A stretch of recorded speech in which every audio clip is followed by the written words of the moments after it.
February 22nd, time is nearing where Venus will be showing up in the sky. If you're coming along, see if you can catch it. Comment, maybe say, oh my gosh, I caught it. Say yip hip hooray, say something when you see it. And if everybody were on their phone that were Venus hunting, maybe we'd find out if it showed up at different times. Would that be outside the spectrum of possibilities? In this world, probably not, the way things are these days. So it usually shows up right here in the sky, thereabouts, this whole area. Anywhere from 6:10 to 6:30. Maybe sometimes a few minutes later. We're going to try to catch it tonight. Because the thing is, you would think that it would just start showing up like gradually to turning bright. But it just appears to just show really quickly. Next thing you know, it's like real bright. So you're like, everything's fine, just kind of walking along. Next thing, it's like, where's the star at? And somebody says hello, hey, what's going on? You look over and the star's up all nice and bright, and that's what they call Venus, which looks like all the other stars. You know, some people like to say those fancy trips way into fake space were determinable of that particular structure up there, which they've never gotten up there as a planet similar to Earth, not quite like some of the other ones. Apparently, I think the story behind Venus is that it was gaseous and hot and unlivable, kind of like some of the areas we know around the world. So, truth is, what it appears to be through a P900 or P1000 is probably just a little bit closer to, or is what they know at the top levels of human beings studying it. Maybe there are spiritual angels and spiritual demons that may know a little bit more about all of it.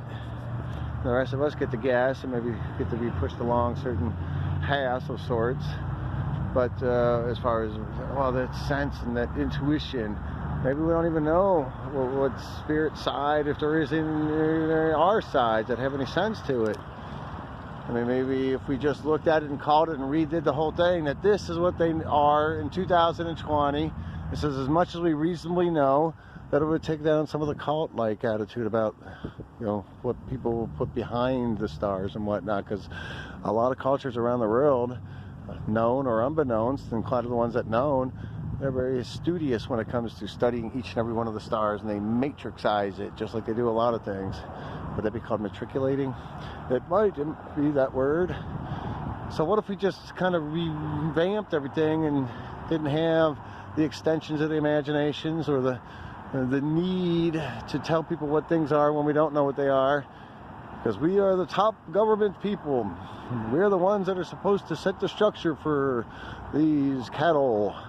So we'll let them know what it is, whether it is that or not. And we can do those things that they can't verify, and all the space is not verifiable if it is what appears to be on an independent basis, whether it's balloons going up in the air, seeing the horizon flat as far as the eye could see instead of looking down the ball, which you have to be able to look down the ball. Suppose that Aristotle saw the ship going over the curve of the ocean, but we can't somehow see the curve at 20 miles up in the air. All rocket ships go up, they turn, they probably dump off somewhere. We got bottle cans, tin foil going up onto the supposed moon. Yet again, we haven't had a close-up shot of the rover. Yet again, we have, what, other million miles away of deep nebulas and cosmos beyond our belief, with all the beautiful colors as if we're right there with the camera, says the, whatever the Voyager, quote-unquote, fake-alites. So what if we, in that group there that made up all that, then they fight with the more natural, maybe development over thousands of years, that in a lot of parts of the world, like the Middle East, Egypt, whatnot, they said, oh, the Vikings following the stars. So essentially we have a lot of our maybe conflict. Some people say, well, the conflict's good, it drives certain things. Well, why can't we have faith that we'd have conflict even though we all have a better idea what the truth is? Wouldn't it make our conflict a little bit more long-standing instead of short-winded and boring, and that therefore jumps more into that conflict because it gets so deep in our souls already that it's like, oh, my temper's in there from some experiences in my life that a lot of it was fabricated. But it is a real part of a human being. Learning how to control that is a good thing. Wouldn't it go easier for society as a whole if controlling it would be a little bit easier then, is the thought, if we had a little bit more of what all the truth was, that the moon is still just a light of the night that we don't really know we could ever get to the sun, And then all the space and all the stars, as far as we could tell, are pretty much what we see in the thousands and tens of thousands of independent cameras taken by independent people with no objective and agendas, not gathering tax money and trying to get the next budget for the next year, like all the other agencies. Maybe it would help us understand a little separation, healthy separation from different governments, because I'm sure that's part of what they have decided to utilize in of itself. Yeah, we'll keep our people in the dark, you keep your people in the dark, and that way the governments can continue to try to raise up through their ranks people that want to help be a part of the law structure, only to have to then sell out to some lies where they say, if you tell out on this lie. Now, if you can look at it in one way, it's like, well, you can't change. I mean, the fear way is like, oh my God, you tell everybody that space is fake. We never went to the moon. And there really are no satellites in a magical orbit on a vacuum next to the Earth's atmosphere, which is an impossibility of physics. You can't have an empty vacuum not pulling the Earth's atmosphere, especially if it's spinning and traveling, you know, hundreds of thousands and then millions of miles an hour. So what if then that were reduced to having them not have that one little piece of leverage amongst the inner rooms and workings of the high tea tinklers and the champagne drinkers? What would happen then? We maybe have a better chance for a better government, maybe have a better chance for the people still, human beings. Is it really bad? I mean, you got small squirrels, big squirrels, little squirrels, skinny rabbits, moderate rabbits, big deer, elk, antelope. You know, they all somewhat get along, and they play by a lot better rules than the human beings do as far as respect. Sure, I think I always say, well, they go out and they have to eat the grass. Well, that's what they do, but some of them maybe eat insects, so wouldn't that be kind of make them so carnivore? But you know, the point, the survival, the fittest, is that the animal world's so cruel. Well, in reality, the human world's just as cruel in the amount of deaths. Very few actual animals go out there just for cruelty purposes and greed purposes that really attack other people. Now, they're operating under that there's a lot of room out there. In reality, there still is a ton of room. Heck, as much wildlife that's died over the last 20 years, they got a lot more room for wildlife than ever. And if you really packed every human being together, you can fit them into one state and still have probably 20 feet amongst them. Just to give you an idea, I mean, look at these houses here, how crammed and packed is everybody. It's not an overpopulation, it's a under quality governance that causes the thoughts of eugenicism, where they want to possibly take out portions of the population and then sadly try to convince people and then utilize their anger against each other. That would be a really, really bad, big mistake. And that's why some of the fights then, and so you look at on the right side, it's like, well, if you believe on the right side, not the Republican, but just on the decent, good side, it's like, well, no.